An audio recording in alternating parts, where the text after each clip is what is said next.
What's up, guys? Welcome to our first podcast here at Virtue Real Estate Group with one of our top producers and favorite people ever, Jessica Clymer. Welcome. Thank you. Thanks So for having excited to have you. We love you. And so excited to introduce you to the audience. Yeah. So tell us a little bit about yourself and where you're from and what brought you to Las Vegas. So I came from a small town in Ohio, and I came out to visit Vegas, and it was like a 21-year-old type of thing, and we had a blast. And I'm in the pool. My mom happened to be here also, and I told her I'm moving to Las Vegas. I love it. And so she's like, give it 6 months, and if you still want to go, then I'll back you up on that. So 6 months later, I'm like, I'm going to Las Vegas. So I packed everything up, and I came here.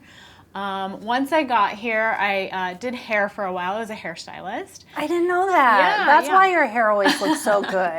That makes sense. Thank you. Yeah. So I did that, and then I just wasn't feeling it. So I started working for an eye doctor, and still actually help out. It happens to be my boyfriend now, but I've worked there for 20 some years doing that. So then. I kind of, want to do my own thing. So that's when I branched off and thought about real estate. So now that's where we're at right now.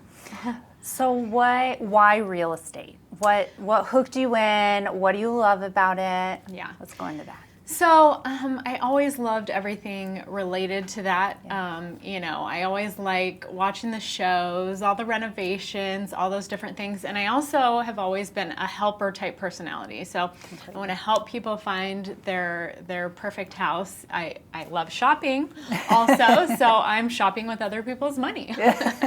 So it's just something that, clicked with me. I have a best friend that does real estate, and even with all the challenges she always told me she was working through, I thought I'd be good for that. So you are very good for it. Yeah. She is like the property search queen. She definitely likes to shop.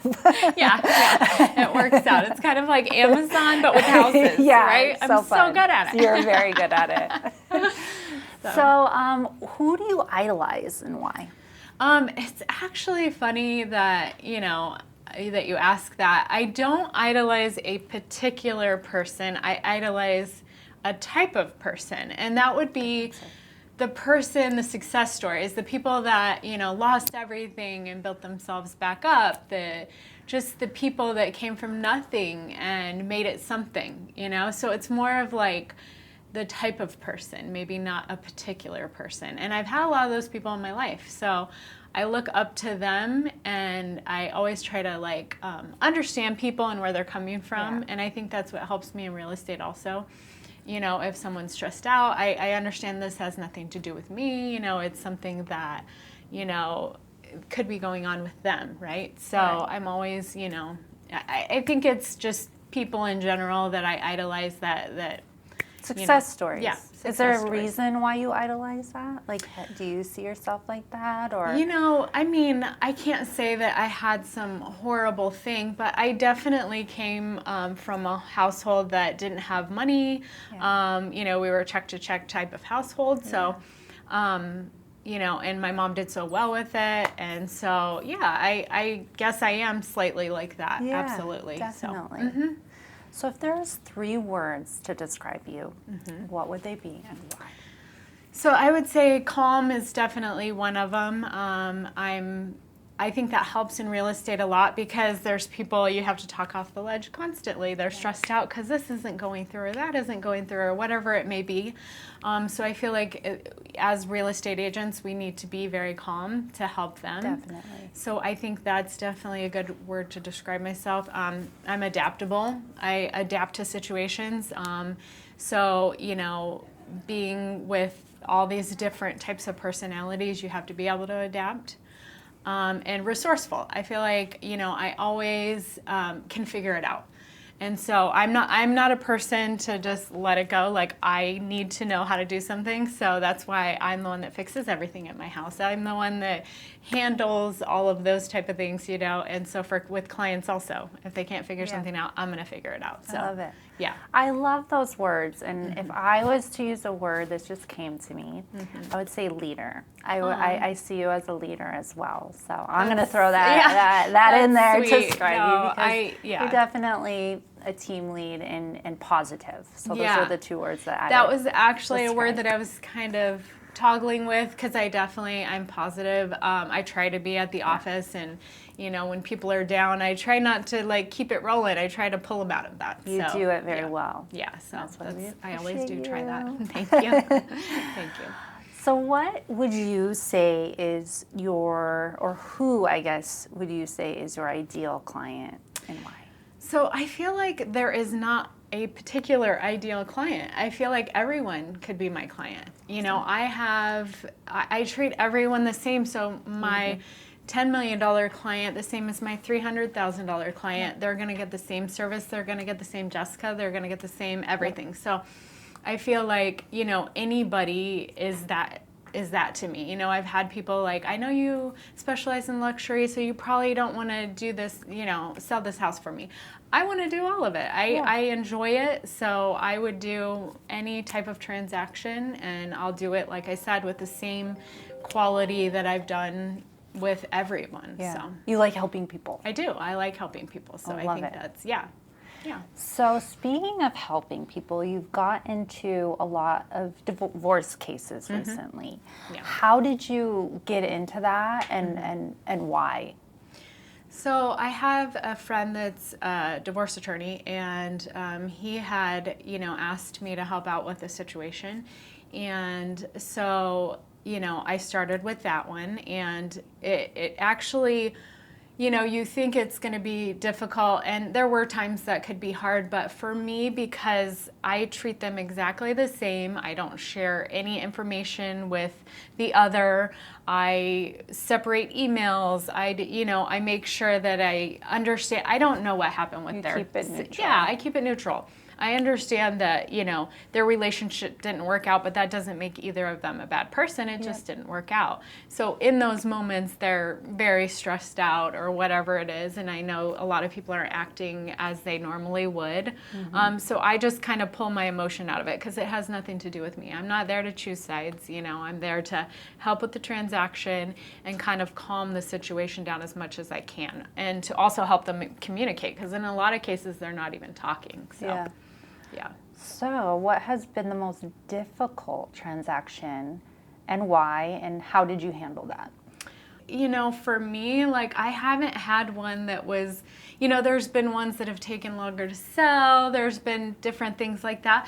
But I haven't had one that I feel like was just so difficult that I was completely stressed out. And I think you're calm. Because I'm calm about it, right? And I don't allow it to take over, let's say. So I can't even think of a time that I was like so overwhelmed with the situation, because I know that in the end it's all going to be fine. It'll turn out as it's supposed to. And that's how I am in life. You know, it might not work as well with my relationship, because he's the type of personality that everything's got to be a certain way, and I'm like, it's gonna be fine, you know, it's gonna work out or whatever. But it's, you know, so you bring that attitude in there. Yeah, and I think that's why we mesh well, me and my boyfriend, because he's totally opposite. Yeah, he wants everything very. Let's talk about that, because that's a big part of your background, Optic Gallery, and maybe dive into details of what you did over there and how it's helping you in real estate now. Yeah, so at Optic Gallery, you know, I ran the offices, and you're constantly dealing with patients and issues and staff. I think staff's probably one of the hardest things to deal with. Yeah. So I feel like there I learned a lot. I had to learn every personality, and I'm in an office with 12 women, and I got to keep them all, you know, getting along, right? So I feel like I've learned a lot from that. I just try to understand where they're coming from. And when you dive deep and you actually have conversations with people, you can realize, okay, this has nothing to do with this situation right here. It's the past. It's things that they've been through or whatever. So I feel like that's what's helped me out in so many cases of staying calm or figuring it out or realizing that everything's going to be fine. Yeah. But also just, smoothing things over when things are, Right. Rough. So for people and for staff Yeah. and for clients or whatever. So Do you think that talent or kind of knack that you have comes from your degree in communications? And maybe you can kind of dive into how that helps you as well, because that's kind of what I'm hearing. It's you're an effective, good communicator. yeah, I think that was helpful to get that degree, but I also went to like a whole coaching program also. So I think didn't know that. Yeah, so I learned a lot there on how to listen, Yeah. I think that's important. So I think, also life experiences. I think, all of those things combined and everything that I've been through in my life, it has helped with that. It's just all about paying attention and kind of, navigating through all these situations. And I'm a person that has a lot of different groups of friends. I am very social. Yeah. So I feel like that's helpful, knowing all these different types of people. I say yes to everything, which can be good and bad, right? So I'm always doing stuff. I'm always out with people. So I just think of myself as a people person. Yeah. Yeah. So definitely helpful in real estate. yes, in all things in life. I think. Things in life. Yeah, for sure. So, what is one tip that you could give in today's current market for buyers?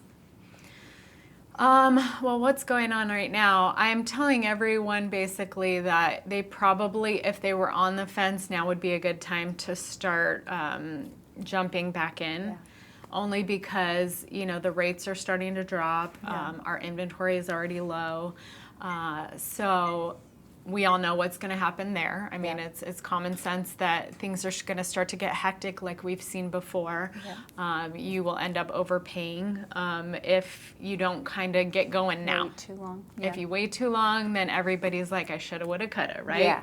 So that's kind of the tips What that you're I've been saying. giving my buyers lately, because I do have a few that are kind of like, okay, I'm waiting, On the fence. You don't really want to wait until everything completely drops. Yeah. Because you can, refinance, you can do, there's options. So it's like you may want to get in before that happens, because you'll end up overpaying on a down payment or paying over what the home is worth. Exactly.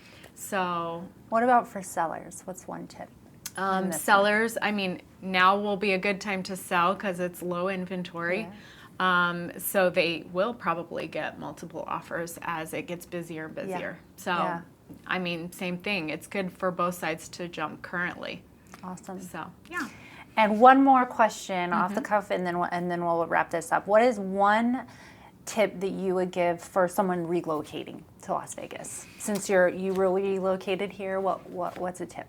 I would say to kind of drive the areas, and that's something I help with my clients too. Yeah. But if you're coming to look, it's best to immerse yourself. So, I know there's so many Airbnbs around town. Maybe stay at one that's in an area that you're thinking. Smart. I always tell people when they ask me what area to go to, it's honestly your opinion. You need to look what's important to you. Like, I can let you know what's in different areas, but there's going to be your grocery stores, your shopping, your dining, your everything in every area. Yeah. So is there, obviously there's some areas that aren't as safe as others, so I would let them know or whatever, but it's good to immerse yourself in the places that you think may be the place you want to be. So Smart. Awesome. Well, thank you for this wonderful interview. And what's the best way for people to contact you? Email, phone, they either? can email, they can call. I can list everything on. We'll put it in the description of this video. Yes, How's we will that? describe. Yes. Awesome. Well, thank you, Jessica, for being here, and thank you all for watching our very first Virtue Real Estate podcast. Jessica will be back on to talk more about her specialty. And Thank you. Thank you. Bye-bye.